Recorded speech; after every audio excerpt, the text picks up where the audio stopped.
All right, so now that you've kind of worked on doing all the ganchos that the follower would do on the leader, now we need to look at some of the ganchos that the leader would do to the follower.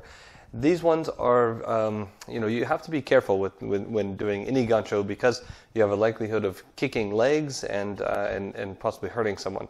So you need to be careful and really be very precise. So when doing ganchos from the leader to the followers, there's a kind of a helpful technique that you can do when you receive a gancho, and that's to expand. So if you take a forward step, say like this, if he's going to go for a gancho here, generally what he's going to do is he's going to settle you down, and you're going to feel that there might be a gancho coming. If you happen to be privy to know that there's a gancho coming, what you might do is expand. So you lift the heel of the front leg, you open the back leg, and giving more space and giving more of an angle here. Again, you don't want to create a funnel with straight legs, but you have this expansion going on to receive the gancho on that forward leg. So kind of lifting up on that. And ideally, you're on your weighted leg, and so you're more here. So back here, you just have your toe pointed. If you have your foot down, that's okay too. Either one's fine. But generally what's going to happen here is a bend and an expansion, and then the leader will take the gancho.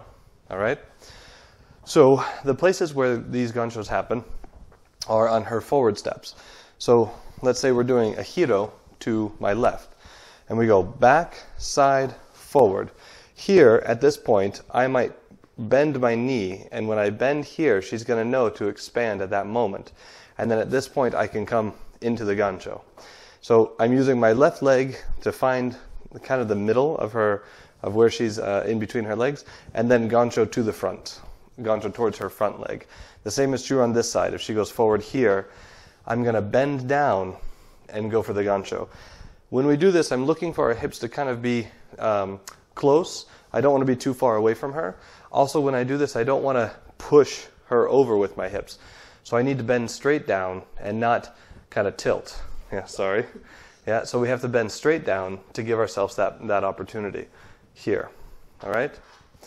So these are the ganchos on her forward steps, and there are ganchos on her side steps as well, which are a bit more difficult.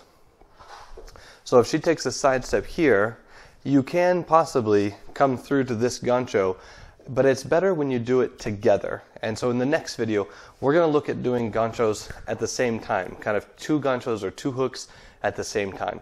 So the ganchos that are available for the follower to do to the follower are generally on these forward steps, or you can also do it on her back step because it's the same position. All right, so work on those, and when you're ready to move on, we'll see you in the next lesson.